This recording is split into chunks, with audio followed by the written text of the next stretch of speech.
sopir the jika kuni nang pene chitenge nang pene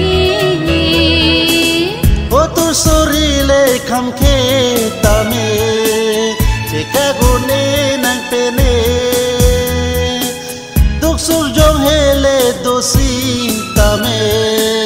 bicara peji nang pene dutik labang sopir the